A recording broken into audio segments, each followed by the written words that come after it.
আমার বস ধর্ম মানেন না। জানতেন না, আপনি জানতেন না, আমিও জানতাম না, কিন্তু আমি বিশ্বাস করতাম। তিনি বলেছেন যদি এই প্রশ্নের উত্তর পান তবে হয়তো ইসলাম গ্রহণ করবেন। আমি আপনাকে ব্যাখ্যা করছি। কারণ এখন এআই খুব বিপজ্জনক হয়ে গেছে। আমার নাম নিসা, আমি আরবি এবং কোরিয়ান ভাষার অনুবাদক। আমি ডক্টর জাকির নায়েককে একটি প্রশ্ন করতে চাই। আমার বস ধর্ম মানেন না, কিন্তু তিনি কিছু প্রশ্নগুলো আমাকে করেছেন। যদি এই প্রশ্নের উত্তর পান তবে হয়তো ইসলাম গ্রহণ করবেন। আমি উত্তর দিতে পারিনি, তাই ডাক্তার দয়া করে প্রশ্নটি শুনুন। আমার বস বলেছেন, কেন কোরআনে কৃত্রিম বুদ্ধিমত্তা, এআই এবং কম্পিউটার প্রযুক্তি সম্পর্কে কিছু বলা হয়নি? এআই খুব বিপজ্জনক হয়ে গেছে। এটি অনেক কিছু করতে পারে, যে কোনো কিছু সিদ্ধান্তও নিতে পারে। আমার বস এই ব্যাপারে খুব কৌতূহলী। ধন্যবাদ। আপনার বসকে বলুন কোরআন কোনো সায়েন্সের বই নয়, SCIENCE। যদি কোরআন সায়েন্সের বই হতো তবে এটি বিশালাকারের হতো। এই যে ভবনটি দেখছেন, এর ভেতরে যত বই রাখা সম্ভব সব বই মিলেও এর সমান হতো না। যদি কোরআন বিজ্ঞানের বই হতো আর এতে সব বৈজ্ঞানিক তথ্য উল্লেখ করা থাকতো, তাহলে কোরআন এতটা বিশাল হয়ে যেত যে আপনি কোনোদিনও তা পড়ে শেষ করতে পারতেন না। আপনি কি বুঝতে পারছেন? হ্যাঁ ডক্টর। কোরআন কোনো সায়েন্সের বই নয়। সায়েন্স, আপনি যদি জিজ্ঞাসা করেন কোরআনে কি লেখা আছে 2 আর 2 মিলে 4 হয় না, কোরআন কোনো সায়েন্সের বই নয়, এটি নিদর্শনের বই, SIGNS। তাই আমাদের দেখতে হবে কোরআনে যা কিছু বলা হয়েছে তা যেন ভুল না হয়। যদি আপনি মনে করেন যে কোরআনের সব কিছুই উল্লেখ থাকা উচিত, তাহলে ভাবুন তো বিজ্ঞানে কত হাজার হাজার PhD আছে, doctor, engineer, heart specialist, brain specialist. এই সব কিছু যদি কোরআনে লেখা হতো আর আপনি তা পড়া শুরু করতেন, তাহলে আপনার পুরো জীবনেও তা শেষ করতে পারতেন না। ঠিক না বেঠিক? সুতরাং কোরআনে বিজ্ঞানের সব কিছু উল্লেখ নেই, দয়া করে ভুল বুঝবেন না। কিন্তু কোরআনে যা কিছু বলা হয়েছে তার কোনোটিই ভুল নয়। যদি কোরআনে এমন কোনো বৈজ্ঞানিক তত্ত্ব থাকে যা ভুল প্রমাণিত হয়, তবে তা আল্লাহর পক্ষ থেকে হতে পারে না।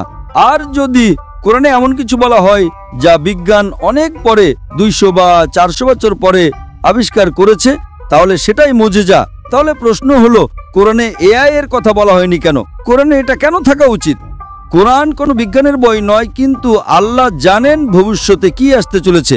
আমি আপনাকে ব্যাখ্যা করছি। 1 নম্বর, মানুষ আমাকে প্রায় জিজ্ঞাসা করত যে ইসলামী শরিয়া অনুযায়ী যদি আপনার কাছে ভিডিও রেকর্ডিং থাকে, যদি কোনো ভিডিও রেকর্ডিং থাকে যে কেউ চুরি করেছে, ইসলাম অনুযায়ী সেটা প্রমাণ নয়, এটাকে প্রাথমিক প্রমাণ হিসেবে ধরা হয় না, এটা দ্বিতীয় প্রমাণ। 10 বছর বা 20 বছর আগে যে কোনো সাধারণ আদালতে যদি আপনি CCTV ফুটেজ দেখাতেন আর তাতে চোর ধরা পড়তো যে কেউ চুরি করছে, সেটাই যথেষ্ট ছিল। কিন্তু ইসলামে তা নয়, ইসলামে চোখের সাক্ষী প্রয়োজন। তখন মানুষ অবাক হয়ে বলতো, এটা কেমন ধর্ম? কোনটা বেশি নির্ভরযোগ্য, প্রত্যক্ষদর্শী নাকি ভিডিও রেকর্ডিং? কোনটা ভালো, ভিডিও রেকর্ডিং ঠিক না ভুল? আপনার বসকে জিজ্ঞাসা করুন। সুতরাং 20 বছর আগে যদি আপনার কাছে ভিডিও রেকর্ডিং থাকতো, তবে তা ইসলামের চেয়ে সুবিধাজনক না। প্রত্যক্ষদর্শী হলো প্রাথমিক প্রমাণ, ভিডিও রেকর্ডিং গ্রহণযোগ্য ছিল না। আজ যখন কৃত্রিম বুদ্ধিমত্তা এসেছে, আপনি সহজেই আপনার ডাকাতের একটা ভিডিও তৈরি করতে পারেন। ঠিক না ভুল? ঠিক। সুতরাং এখন মানুষ জেগে উঠেছে। আজ এটি প্রাথমিক প্রমাণ নয়, তাই ইসলাম অনেক উন্নত। আল্লাহ জানতেন AI আসতে চলেছে। আপনি কি বুঝতে পারছেন? হ্যাঁ। আপনার বস জানতেন না, আপনি জানতেন না, আমিও জানতাম না, কিন্তু আমি বিশ্বাস করতাম। আমি বলেছিলাম না ইসলাম সঠিক। হয়তো আগামীকাল কিছু ঘটবে। আমি AI সম্পর্কে জানতাম না, কিন্তু 15 বছর আগে আমার উত্তর ছিল শরিয়া সঠিক। আমরা জানি না আগামীকাল এমন কিছু ঘটবে যে ভিডিও রেকর্ডিং যথেষ্ট প্রমাণ হবে না। এটাই ছিল আমার উত্তর, এবং আজ আমার উত্তর সঠিক। আপনি কি বুঝতে পারছেন? সুতরাং আল্লাহ AI সম্পর্কে জানেন, তাই ভিডিও রেকর্ডিং প্রাথমিক প্রমাণ নয়। আপনি কি বুঝতে পারছেন? হ্যাঁ। কিন্তু প্রত্যক্ষদর্শী হলো প্রাথমিক প্রমাণ। সুতরাং আল্লাহ AI সম্পর্কে জানেন।